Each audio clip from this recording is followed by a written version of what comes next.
Assalamualaikum warahmatullahi wabarakatuh. Saya dari kelompok 2 akan mempresentasikan tentang produksi dalam kehidupan. Saya Istihal. Saya Queen Aisyah Putri. Saya Zulfia. Di sini saya akan menjelaskan tentang pengertian produksi. Pada hakikatnya, produksi adalah proses penciptaan ada penambahan nilai guna dari barang atau jasa bentuk yang diikuti oleh penambahan manfaat bentuk, waktu, tempat atas faktor produksi hingga dari produksi tersebut memiliki kemampuan lebih tinggi dalam memenuhi kebutuhan pemakainya. Pada umumnya, produksi dari sudut pandang perusahaan bertujuan untuk memperoleh keuntungan yang maksimal. Oleh karena itu, sebelum produksi dilakukan, perlu dilakukan persiapan dan manajemen yang cermat. Produksi adalah sebuah proses dilakukan untuk menciptakan atau menambah nilai guna dari barang. Jika pertambahan nilai guna dilakukan tanpa merubah produk, maka disebut sebagai produksi jasa, seperti jasa konseling, jasa les pelajaran, jasa konsultan keuangan, sebagainya. Sementara pertambahan nilai guna yang dengan perubahan bentuk produk disebut produksi. Berbagai contoh produksi barang adalah sebagai berikut: membangun rumah, membuat sepatu, memasak nasi, dan lainnya. Dengan demikian, produksi mempunyai dua nilai pokok. Yang pertama, untuk menciptakan nilai guna. Kedua, menambah nilai guna barang atau jasa. Barang atau jasa produksi ada bisa digunakan secara langsung maupun tidak langsung. Biasanya hasil produksi yang tidak bisa langsung digunakan diolah lagi untuk menjadi produk lain yang memiliki nilai lebih tinggi. B. Fungsi produksi. 1. Perencanaan. Perencanaan pada produksi dapat diartikan sebagai melaksanakan kegiatan produksi barang atau jasa pada tempat tertentu yang sesuai dengan forecast yang telah disusun. Penyusun forecast tersebut dilakukan dengan sistem yang terorganisir, mulai dari sumber daya manusia, bahan baku, ketersediaan ruang pada gudang, alat, dan lain-lain. Perencanaan produksi mempengaruhi besarnya keuntungan yang dicapai oleh sebuah perusahaan. Karena perencanaan yang baik dapat memperkirakan produksi yang kualitas dan kuantitasnya tepat dan lebih menjamin keberadaan stok tidak kurang dan tidak terlalu banyak. Stok kurang yang mengakibatkan konsumen beralih ke produk lain yang sejenisnya karena kadaluarsa sementara barang lain belum terjual. Bisa disimpulkan, perencanaan produksi dilakukan agar perusahaan dapat bekerja secara efektif dan efisien, sehingga dapat menghasilkan keuntungan sebesar-besarnya. Karena forecast tersebut disesuaikan dengan permintaan pasar, maka diharapkan perencanaan dapat meningkatkan kinerja perusahaan lebih baik. Perencanaan produksi perlu mempengaruhi beberapa faktor di bawah ini, yaitu: A. Kualitas produk. Kualitas produk sangat perlu direncanakan baik-baik dari siapa pasar dituju, sekuensinya atau premium, medium, atau ekonomis, dan harganya, karena setiap segmen dan pasar memiliki standar kualitas. Yang kedua yaitu B. Biaya produk. Biaya produk meliputi bahan alat, tenaga kerja, dan semua yang terlibat dalam produksi pasti memerlukan biaya. Hal ini harus dimasukkan ke dalam perencanaan produksi agar tidak rugi. Dan salah satunya itu ada waktu pengembangan produk dan biaya pengembangan produk. Oke, penjelasan selanjutnya yang akan dibawakan oleh Queen Aisyah Putri.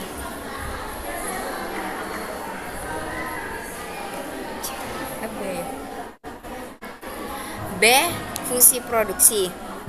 Oleh karena itu, pengembangan produk dilakukan diantaranya melakukan survei pasar, riset, dan pengujian. Tentunya hal ini membutuhkan biaya. Kapabilitas pengembangan merupakan aset yang dimiliki perusahaan untuk mengembangkan produk.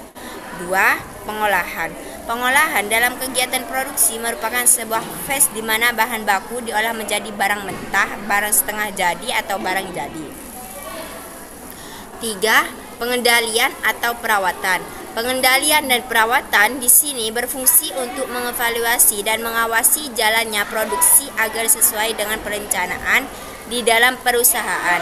Penting sekali untuk melakukan pembagian tugas antara perencana, pelaksana, dan pengawas agar produk yang dihasilkan sesuai dengan standar perusahaan. Yang keempat, jasa penunjang. Fungsi ini untuk meningkatkan cara kerja produksi. Terkadang proses produksi begitu lamban, gemuk, dan ribet. Tidak jarang ada metode yang lebih efektif dan efisien, dan jasa penunjang berfungsi untuk itu. Yang C, tujuan produksi. Yang pertama, memenuhi kebutuhan konsumen.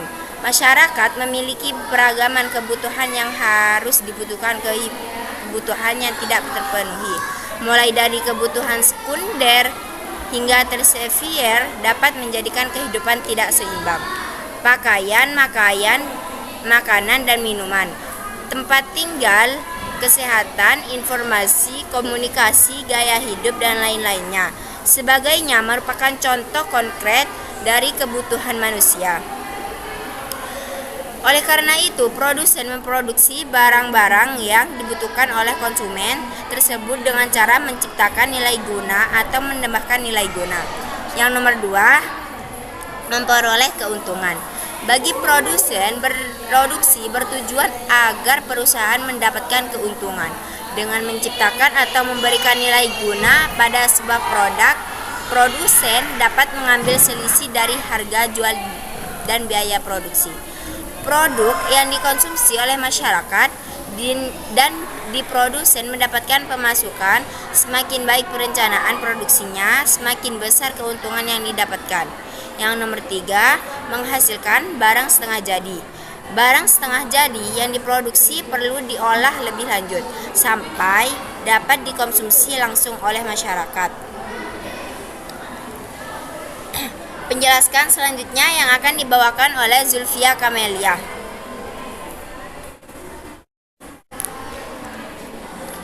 D.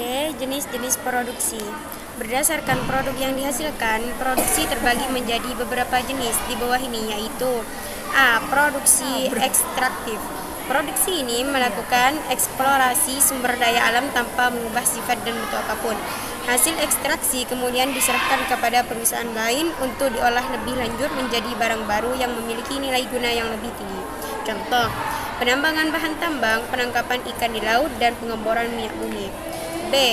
Produk agraris. Produksi jenis ini mengolah alam dan memanfaatkan tanah agar dapat menghasilkan sumber daya alam yang berupa barang setengah jadi atau barang jadi. Hal ini tidak hanya mencakup pertanian saja, namun juga peternakan. Contoh, padi, sayur, buah-buahan, susu, telur, jagung, dan lain-lain. C. Produksi industri. Produksi jenis ini mengolah bahan mentah atau bahan baku menjadi barang setengah jadi atau barang jadi. Produksi jenis ini menambah nilai guna agar dapat dimanfaatkan oleh manusia dengan pemanfaatan yang lebih baik lagi. Contoh, pakaian, sepeda motor, mobil, pesawat terbang, pakan ternak, obat, alat kesehatan, makanan dan minuman, jilbab, mesin, alat elektronik, dan lain-lain. D. Produksi perdagangan. Produksi jenis ini bergerak dengan menghubungkan antara dengan konsumen agar barang yang diproduksi dapat pasaran. Penyaluran barang dari produsen ke konsumen menjadi beberapa jenis, yaitu 1. Langsung dari produsen ke konsumen. Perdagangan yang langsung dilakukan sendiri oleh produsen ke konsumen. Biasanya produksi seperti ini dilakukan oleh pengusaha-pengusaha skala kecil atau perusahaan besar yang memiliki sistem marketing retail. Contoh, pembuat pentol menjual langsung ke konsumen bakso. 2. Seni langsung. Perdagangan ini melalui perantara konsumen membeli barang tidak langsung ke produsen, melainkan ke pedagang eceran. Jadi, produsen menjual barang ke pedagang eceran. Contoh, reseller, warung, toko, minimarket, dan supermarket. 3. Tidak langsung. Perdagangan ini dilakukan dengan urutan produsen, pedagang, grosir atau agen, atau distributor, pedagang eceran, atau konsumen. E. Produksi jasa. Produksi jasa merupakan produksi yang menghasilkan produk bukan berupa barang, namun berupa jasa. Dalam melakukan produksi ini dibutuhkan keahlian tertentu.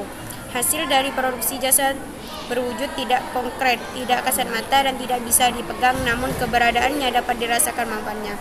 Contoh, jasa konseling, jasa keuangan, jasa pendidikan, transportasi, dan lain-lain. 2. Berdasarkan jangka waktu dan prosesnya. Produksi dapat dibedakan menjadi A. Produksi berjangka pendek merupakan produksi yang prosesnya berlangsung cepat dan dinikmati segera oleh konsumen. Jenis produksi ini merupakan jenis produksi yang pertama kali muncul di Indonesia. Hasil dari produksi berjangka pendek mudah ditemukan dan sifatnya sangat mendasar. Sebut aja jajanan pasar, nasi, pecel, dan sate adalah contoh-contoh dari produksi berjangka pendek. Satu produksi berjangka panjang, dari judulnya sudah dapat kita tebak bahwa produksi jangka panjang membutuhkan waktu yang panjang agar produk dapat dinikmati atau dimanfaatkan oleh konsumen. Proses produksinya: budidaya ikan lele, pembangunan rumah, budidaya lobster merupakan beberapa contoh dari produksi berjangka panjang. Produksi terus-menerus atau berlanjutan. Dalam proses menghasilkan produk, proses dan waktu yang dibutuhkan memerlukan kelanjutan yang kontinu. Dalam proses produksi lainnya, agar hasil produksi dapat terselesaikan, pembuatan gula, karet, mie kering merupakan beberapa contoh dari produksi jenis ini. 3. Produksi perselingan. Produksi ini menggunakan beberapa bahan baku yang kemudian digabungkan agar menghasilkan barang baru. Contoh: sepeda motor, pesawat terbang, mesin, dan lain-lainnya. Tahapan produksi. Ada beberapa tahapan yang perlu dilewati dalam produksi, terutama barang, yaitu konsep produk, riset, pembuatan dan pengembangan desain produk, fikasi desain, pembuatan prototipe, uji dan validasi prototipe, produksi massal, perakitan, dan pengujian, pengembangan produk akhir.